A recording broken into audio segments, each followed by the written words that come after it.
करत रमा एकादशी हरि कृपा बरसाए, सुख संपत्ति और शांति स्वयं चलकर घर में आए। जय श्री कृष्ण। आप सभी को रमा एकादशी व्रत की हार्दिक और मंगलमयी शुभकामनाएं। प्रिय श्रोताओं, रमा एकादशी का व्रत केवल एक धार्मिक नियम नहीं बल्कि एक दिव्य साधना है जो मन, तन और जीवन को पवित्र कर देती है। कहा गया है कि जो भी भक्त इस व्रत को विधि विधान से रखता है उसके समस्त पाप नष्ट हो जाते हैं और उसके घर में सुख, शांति और समृद्धि का स्थायी वास होता है। इस व्रत का फल इतना अद्भुत है कि माँ लक्ष्मी स्वयं ऐसे भक्त के घर में निवास करती हैं और अंत समय में वह भक्त विष्णु लोक को प्राप्त होता है, जहाँ न दुख है न भय, केवल आनंद और हरि का नाम है। इस दिन भगवान श्री हरि विष्णु और माता लक्ष्मी जी की पूजा करने से जीवन के समस्त कष्टों का अंत होता है। भक्त को न केवल सांसारिक सुख की प्राप्ति होती है बल्कि उसके जीवन में ईश्वरीय कृपा का अमृत प्रवाह बहने लगता है। यह व्रत विशेष रूप से उन भक्तों के लिए अत्यंत महत्वपूर्ण है जो जीवन के कठोर दौर में ईश्वर की शरण में आकर उनके आशीर्वाद की कामना करते हैं। रमा एकादशी का व्रत उनके लिए एक दिव्य दीपक के समान है जो अंधकार के प्रकाश की ओर ले जाता है। तो आइए प्रिय श्रोताओं, हम सब मिलकर भगवान श्री लक्ष्मी नारायण और माता लक्ष्मी जी का ध्यान करें और रमा एकादशी की इस पवित्र कथा का श्रवण श्रद्धा और भक्ति भाव से करें। जिस घर में हरि का नाम गूंजता है वहाँ दरिद्रता कभी नहीं टिकती। इसलिए प्रेम पूर्वक बोलिए, श्री लक्ष्मी नारायण भगवान की जय, माता लक्ष्मी जी की जय। तो आइए अब श्रद्धा पूर्वक सुनते हैं रमा एकादशी की वह दिव्य कथा जो स्वयं श्री कृष्ण भगवान ने धर्मराज युधिष्ठिर को सुनाई थी। धर्मराज युधिष्ठिर भगवान श्री कृष्ण के मार्गदर्शन से अपनी प्रजा का धर्म पूर्वक पालन कर रहे थे। ऐसे ही आश्विन मास के शुक्ल पक्ष की एकादशी का महत्व सुनने के बाद युधिष्ठिर महाराज के मन में जिज्ञासा जागी कि कार्तिक मास के कृष्ण पक्ष की एकादशी के महात्म्य के बारे में भी सुना जाए। तब उन्होंने जैसे ही सच्चे मन से श्री कृष्ण का स्मरण किया, साक्षात श्री कृष्ण उनके महल में पधारे और तब उनका आदर सत्कार करने के बाद धर्मराज युधिष्ठिर ने उनसे पूछा कि हे श्री कृष्ण, अब आप मुझे कृपया कार्तिक मास के कृष्ण पक्ष की एकादशी की भी कथा सुनाइए। इस एकादशी का क्या नाम है तथा इसमें किस देवता का पूजन किया जाता है और इस एकादशी का व्रत करने से किस फल की प्राप्ति होती है, कृपया करके यह सब विधि विधान पूर्वक कहिए। तब श्री कृष्ण ने कहा, हे धर्मराज, कार्तिक मास के कृष्ण पक्ष की एकादशी का नाम रमा एकादशी है। इसका व्रत करने से सभी पापों का शमन हो जाता है। इसकी कथा सुनाता हूँ जिसको आप ध्यान पूर्वक श्रवण करो। एक समय प्राचीन काल में मुचुकुंद नाम का एक राजा राज्य करता था। इंद्र, वरुण, कुबेर, विभीषण आदि उसके मित्र थे।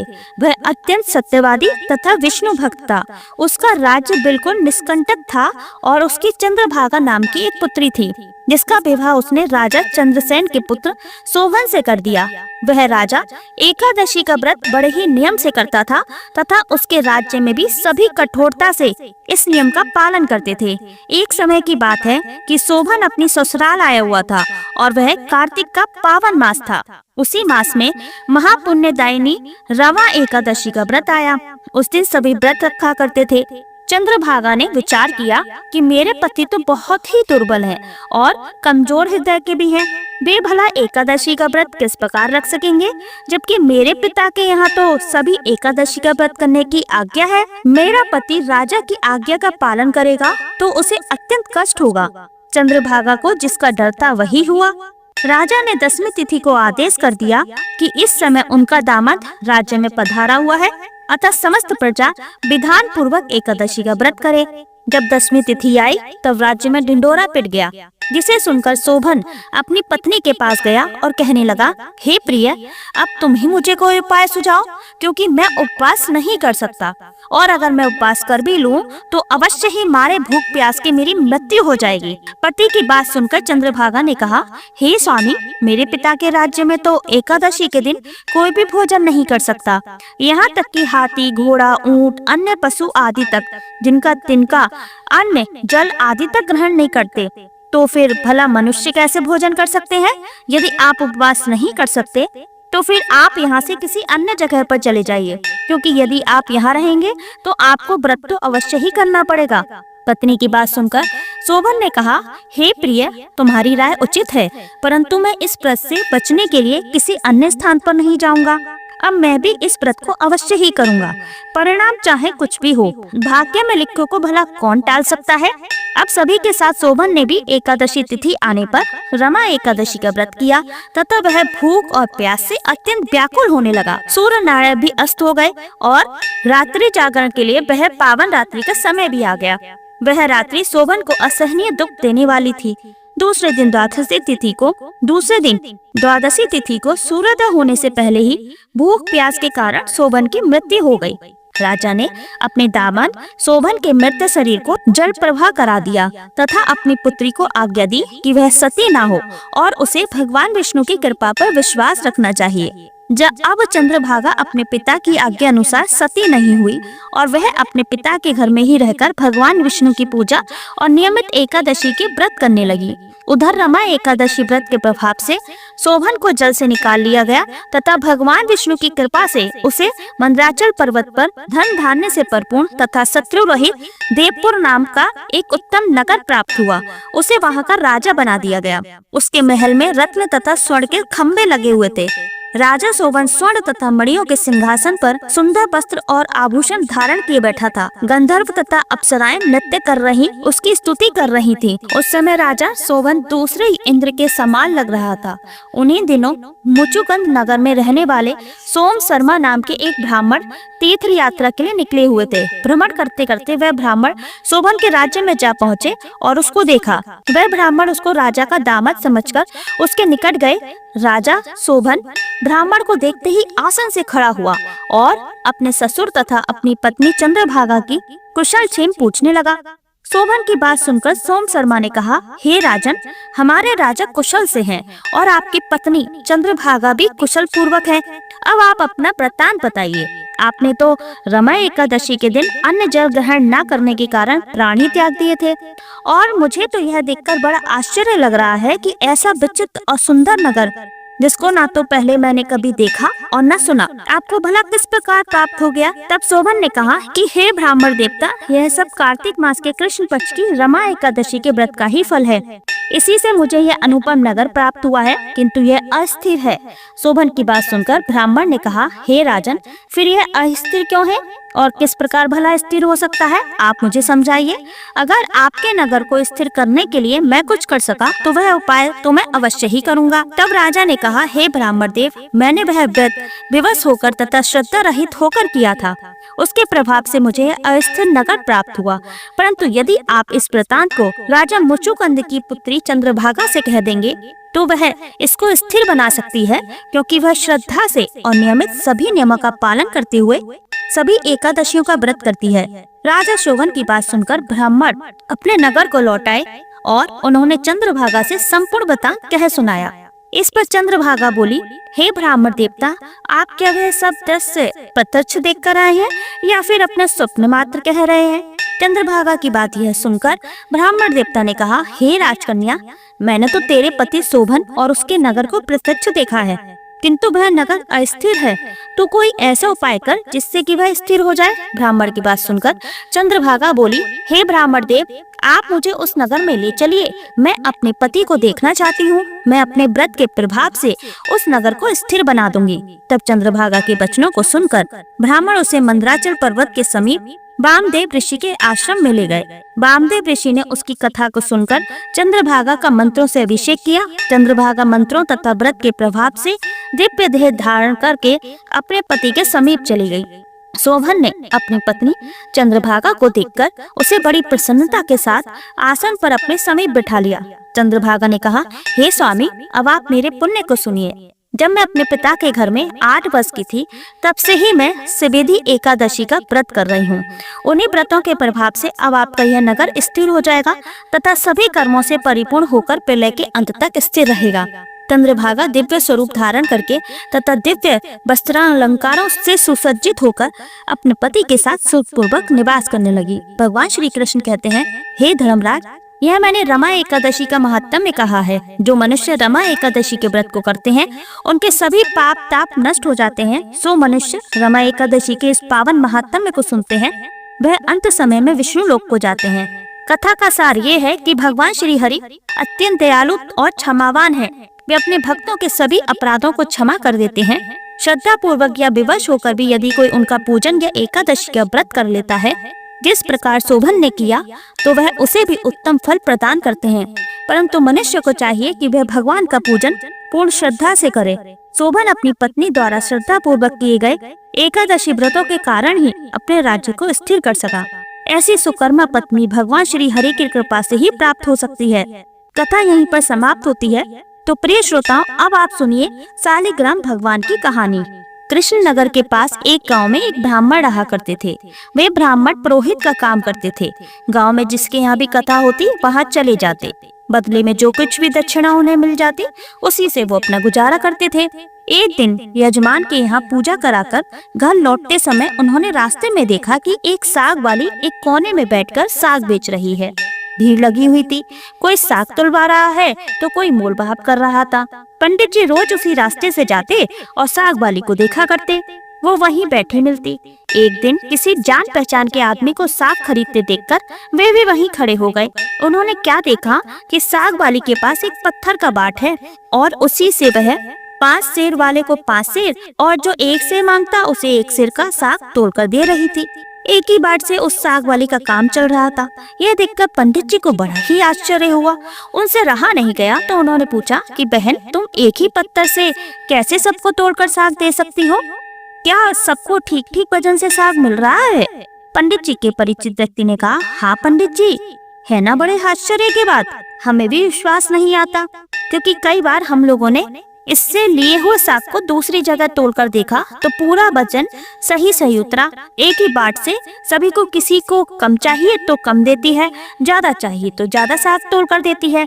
कभी इसके वजन से कभी कोई कमी नहीं हुई। पंडित जी ने कुछ रुककर उस साग वाली से कहा, बहन, ये पत्थर मुझे दोगी क्या? साग वाली बोली, नहीं पंडित जी, यह पत्थर मैं तुम्हें बिल्कुल नहीं दे सकती। बड़ी मुश्किल से तो ये पत्थर मुझे मिला है। मेरे तो सेर बटखने खो जाते तो घर जाने पर माँ और बड़े भाई मुझे बड़ा डांट लगाते हैं। 3 साल पहले की बात है, मेरे बटखरे कहीं खो गए। जब मैं घर गई तो मेरे बड़े भाई ने मुझे खूब डांट फटकारा। मैं रोती रोती घाट पर आकर बैठ गई और मन ही मन अपने भगवान को पुकारने लगी। इतने में ही मेरे पैर के पास कहीं से पत्थर आ गया और मैंने इसको उठाकर अपने कान्हा जी से कहा, हे कान्हा जी, मैं तोलना नहीं जानती, आप ऐसी कृपा करें जिससे इसी से सारे तोल हो जाएं। बस तभी से मैं इसे अपने साथ रखती हूँ। अब मुझे अलग अलग बटरों की जरूरत नहीं पड़ती, इसी से सब काम निकल जाता है। अब आप बताइए पंडित जी, मैं भला इसे आपको कैसे दे सकती हूँ? पंडित जी बोले, एक काम करो, यह पत्थर तुम मुझे दे दो, इसके बदले में मैं तुम्हें बहुत सारे रुपए दूंगा। साग वाली ने कहा, कितने रुपए दोगे तुम? मुझे वृंदावन का खर्च दोगे क्या? सब लोग वृंदावन गए हैं, बस मैं ही नहीं जा सकी हूँ। ब्राह्मण ने पूछा, तो बताओ भला कितने रुपए में तुम्हारा काम हो सकता है? साग वाली ने कुछ सोचकर कहा, हाँ, पूरे 3000 रुपए चाहिए मुझे, बताइए देंगे क्या? ब्राह्मण बोले, अच्छा ठीक है, लेकिन यह तो बताओ कि तुम इस पत्थर को रखती कहाँ हो? साग वाली बोली, इसी टोकरी में रखती हूँ, और कहाँ रखूंगी? अब ब्राह्मण यह सुनकर घर वापस लौट आए और चुपचाप बैठ गए। एक कोने में बैठे ब्राह्मण से उसकी पत्नी ने पूछा, आज क्या बात है, उदास क्यों बैठे हो? देर जो हो गई है इसलिए उदास हो क्या? तो ब्राह्मण ने कहा, क्या बताऊं भाग्यवान, आज तो मेरा मन बड़ा खराब हो रहा है, मुझे 3000 की जरूरत है। तो ब्राह्मण देवता की पत्नी बोली, लो भला, इसमें कौन सी बड़ी बात है? अरे आपने ही तो मेरे जो गहने बनवाए थे, अगर बहुत ज्यादा आवश्यकता हो तो ले लीजिए और उन्हें ले जाइए, बाजार में बेच दीजिए, और जो मिलेगा उससे आप अपना काम चला लीजिएगा, फिर तो जो होगा देखा जाएगा। ऐसा कहकर ब्राह्मणी ने अपने पहने हुए गहने उतारकर ब्राह्मण देवता के हाथ में रख दिए। अब ब्राह्मण ने वह गहने बाजार में ले जाकर बेचे और रुपए इकट्ठे किए। दूसरे दिन सवेरे सवेरे उसी साग वाली के पास जाकर खड़े हो गए और गिनकर उसे रुपए दे दिए और बदले में उस चिला को ले लिया। अब गंगा जी पर जाकर उसको अच्छी तरह से धोया और फिर नहा धोकर वे घर लौट आए, क्योंकि साग वाली तो उससे साग तोड़ने का काम करती थी और वह कोई साधारण शिला नहीं थी। इधर पीछे से एक छोटा सा सुकुमार बालक ब्राह्मणी से कह गया, पंडिताइन जी, तुम्हारे घर पर ठाकुर जी आ रहे हैं, घर तो अच्छी तरह झाड़ पुहार कर ठीक कर लो। अब सरल हृदय ब्राह्मणी ने उस बालक की बात पर विश्वास कर लिया। उन्हें लगा सचमुच घर पर ठाकुर जी पधार रहे हैं, तो उन्होंने खूब अच्छे से घर की साफ सफाई कर दी और यहाँ तक कि पूजा की सामग्री भी सजा दी और जो कुछ उनसे भोग बन पड़ा वो भी उन्होंने भोग तैयार करके रख दिया। अब ब्राह्मण देवता गंगा जी में स्नान करके शालिग्राम जी को लेकर, जो शिला थी वह दरअसल शालिग्राम जी थे, उन्हें अपने साथ लेकर बड़े प्रसन्न मन से घर आ रहे थे। घर पहुंचकर ब्राह्मण देवता ने देखा तो उन्हें बड़ा आश्चर्य हुआ। उन्होंने देखा आज तो उनका घर पहले से कहीं ज्यादा जगमग कर रहा है। हर चीज साफ सफाई से करीने से रखी गई है, गाय के गोबर से लिपाई पुताई हो गई है। अब उन्होंने जब ब्राह्मणी से पूछा तो ब्राह्मणी ने उस छोटे से बालक के आकर कह जाने की बात पंडित जी को सुना दी। अब तो यह सुनकर ब्राह्मण देवता को और भी आश्चर्य हुआ। सोचने लगे कि भला उस बालक को यह बात कैसे पता चली। मुझे तो रास्ते में कोई भी बालक नहीं मिला जो मेरे घर तक यह सूचना भिजवा दे कि मैं अपने साथ ठाकुर जी को ला रहा हूँ। फिर भी उन्होंने एक सिंहासन पर पधारकर अपने उन शालिग्राम जी जो वो शिला थी उन्हें पधरा दिया और उनकी पूजा की और फिर उसे ऊपर आले में पधरा दिया। रात को सपने में भगवान ने दर्शन दिए और कहा, तू मुझे जल्दी लौटा, नहीं तो तेरा भला नहीं होगा, सर्वनाश हो जाएगा, सर्वनाश। तो ब्राह्मण देवता सपने में ही कहने लगे, अब तो चाहे कुछ भी हो मैं तुमको लौटाऊंगा नहीं। ब्राह्मण घर में जो कुछ भी पत्र पुष्प मिलता अब उसी से शालिग्राम जी की पूजा करने लगे। 2-4 दिन पूजा पाठ चली तो 2-4 दिन के बाद भगवान फिर से सपने में आए। फिर से बोले, मुझे फेंका नहीं तो तेरा लड़का मर जाएगा। ब्राह्मण देवता भी जिद्दी थे, बोले मर जाने दो लेकिन मैं तुम्हें नहीं फेंकूंगा। महीना पूरा बीतने भी नहीं पाया था कि ब्राह्मण देवता का इकलौता पुत्र अचानक चल बसा। ब्राह्मण देवता समझ गए कि उनका सपना झूठा नहीं था, लेकिन फिर भी वे अपने निश्चय पर अड़िग रहे। उन्होंने उन शिला को उन शालिग्राम जी को नहीं फेंका। कुछ दिनों बाद उन्हें फिर स्वप्न हुआ, अब भी मुझे वापस दिया, नहीं तो तेरी बेटी भी मर जाएगी। दृढ़ निश्चय ब्राह्मण देवता ने पहले वाला ही जवाब दिया, मर जाने दो, कुछ भी हो जाए मैं इन्हें नहीं फेंकूंगा। और सचमुच कुछ दिन बीतने पर ब्राह्मण देवता की इकलौती पुत्री भी मर गई। अब वे संतानहीन हो गए। अब की बार उन्हें फिर स्वप्न आया कि इस बार तुम्हारी पत्नी मर जाएगी। ब्राह्मण देवता ने इस बार भी वही उत्तर दिया और सचमुच कुछ दिनों के बाद उनकी पत्नी भी मर गई। इतने पर भी ब्राह्मण देवता अचल अटल रहे। अब तो लोगों ने उन्हें बहुत समझाया कि पागल हो गया है। एक पत्थर के पीछे यह ब्राह्मण देवता इतने पागल हो गए, इतने दीवाने हो गए कि इन्होंने अपने सारे संतान, अपनी पत्नी तक को खो दिया। लेकिन इस पत्थर में ऐसा क्या है जो इसे फेंकने को तैयार ही नहीं हो रहे, बल्कि वे तो और भी मन से और भी समय लगाकर उन शिला की पूजा करते रहे। कुछ दिनों बाद उन्हें फिर से स्वप्न आया। स्वप्न में कहा गया कि देख, अब भी मान जा, मुझे लौटा दे, नहीं तो 7 दिनों में तेरे सिर पर बिजली गिरेगी।